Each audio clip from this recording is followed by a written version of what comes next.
एहतसाब अदालत में 16 मुल्ज़िमान को बरी कर दिया गया। अब कोई इमरान नियाज़ी से पूछे कि हमारे साथी इंजीनियर कमरुल इस्लाम साहब, जिनको इंतखाब से पहले, आम इंतखाबात से पहले गिरफ़्तार कर लिया गया कुछ दिन पहले और जुल्म किया गया, आवाम से झूठ बोला गया कि इस यहाँ पर अरबों रुपए का गबन हुआ है, और इंजीनियर साहब कई महीने पाबंदे सलासल रहे। आज ये पाकिस्तानी कौम पूछती है इमरान नियाज़ी से कि आपकी आंखों के सामने अदालत ने उनको बरी कर दिया। ज़मानत होना और बात है, मुकदमे से बरी करने का मतलब है कि ये सरीहन झूठ पर मबनी मुकदमा था। पाकिस्तानी अवाम देख रहे हैं कि इमरान नियाज़ी के झूठ एक एक कर कर बेनकाब हो रहे हैं।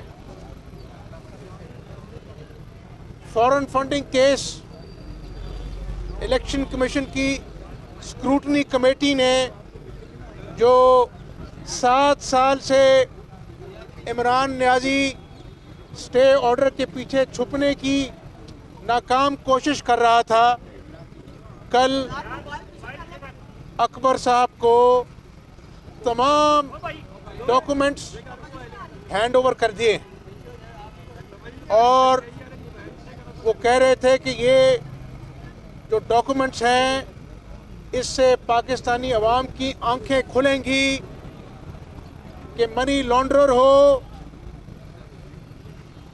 अपने अकाउंट को छुपाने का केस हो, झूठ हो।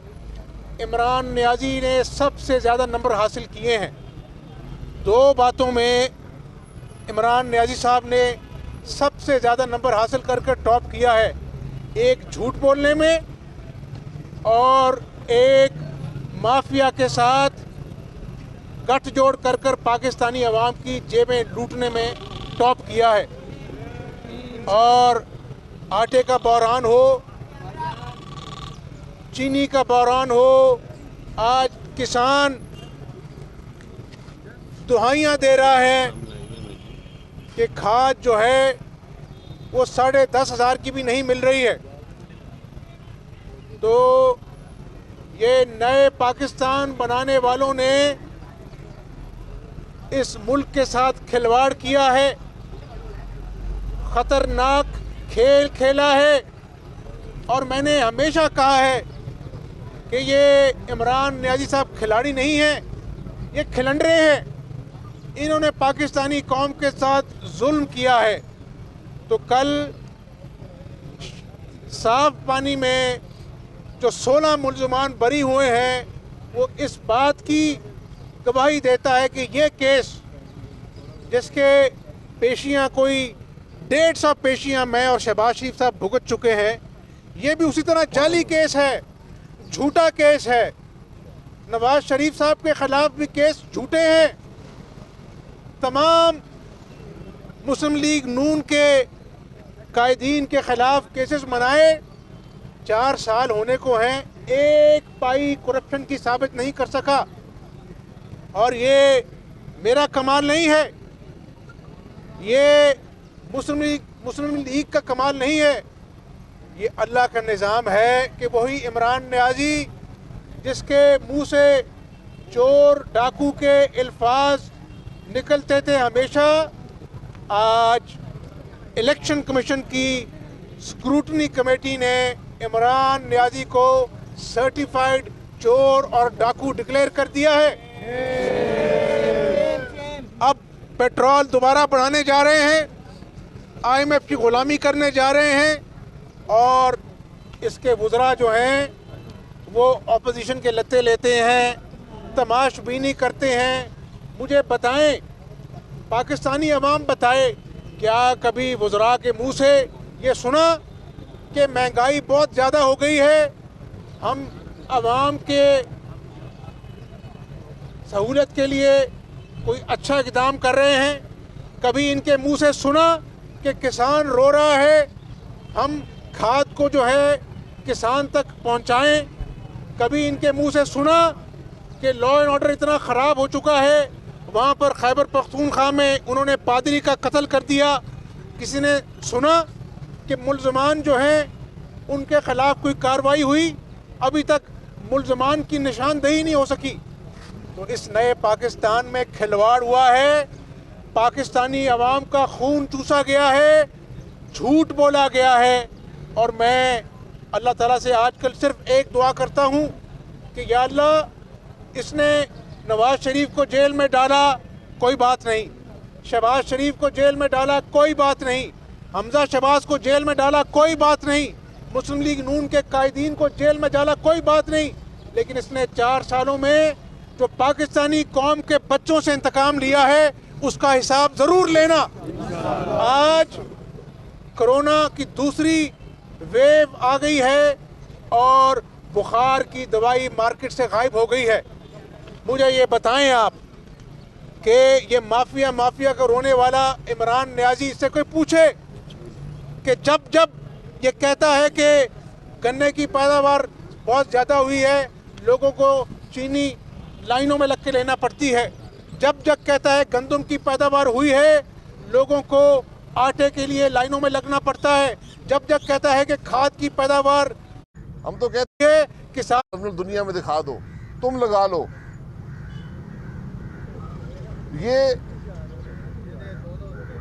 जो एक तरफा जहाँ चेयरमैन नैब को सिर्फ हुकूमत नज़र आती है, अपोजिशन नज़र आती है हुकूमत की हिदायत पर, तो क्या आपका ख्याल है कि आपसे किसी दिन ये सवाल नहीं होगा? ये जो वज़ीर-ए-आज़म साहब के मुशीर जो यहाँ से फ़रार हो गए,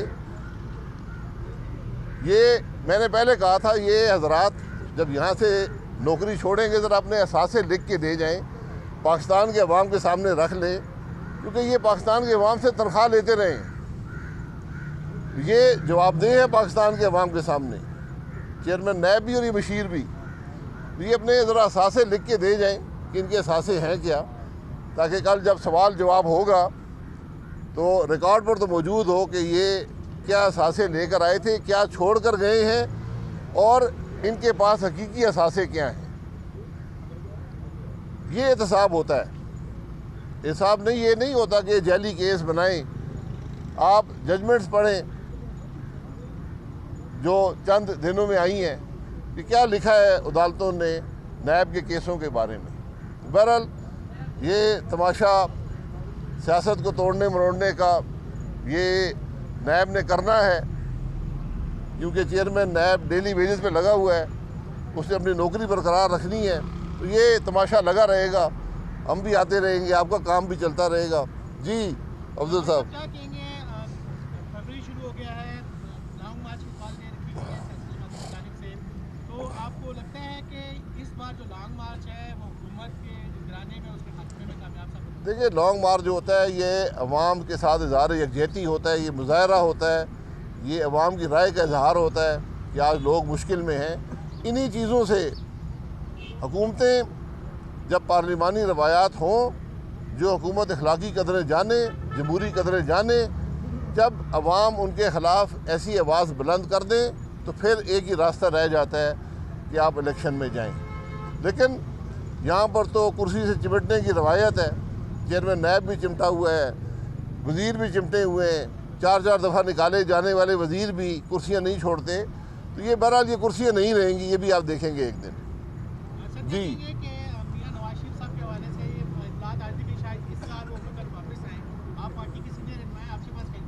जी, नवाज शरीफ साहब इलाज करवा कर वापस आ जाएंगे। इस साल आएँ, अगले साल आएँ, ये डॉक्टरों का और उनका फैसला है।